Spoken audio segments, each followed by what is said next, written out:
টেট্রালজি of Fallot একটি জন্মগত হৃদরোগ।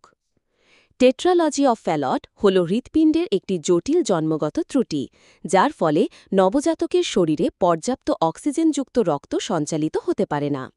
এই রোগটি 4টি প্রধান হৃদযন্ত্রের ত্রুটি নিয়ে গঠিত এবং সেজন্যই এর নামের শুরুতে রয়েছে টেট্রালজি শব্দটি, যার অর্থ 4টি উপাদান।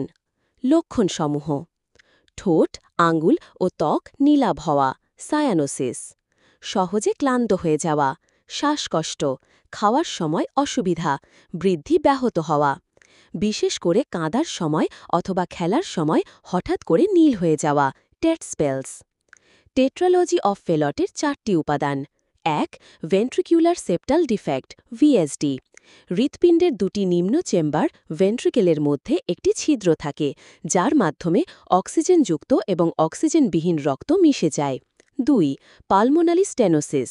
ফুসফুসে রক্ত প্রবাহিত হওয়ার পথে বাধা থাকে বা রক্ত চলাচলের রাস্তা সরু হয়ে যায়। 3. Right ventricular hypertrophy. ডান পাশের নিম্ন চেম্বারটি অতিরিক্ত কাজ করতে করতে পুরু হয়ে যায়। 4. Overriding aorta. প্রধান ধমনী অ্যাওর্টা স্বাভাবিক অবস্থানে না থেকে ভেন্ট্রিকুলার সেপ্টাল ডিফেক্টের উপরে অবস্থান নেয়, ফলে মিশ্র রক্ত শরীরে ছড়িয়ে পড়ে। ধন্যবাদ।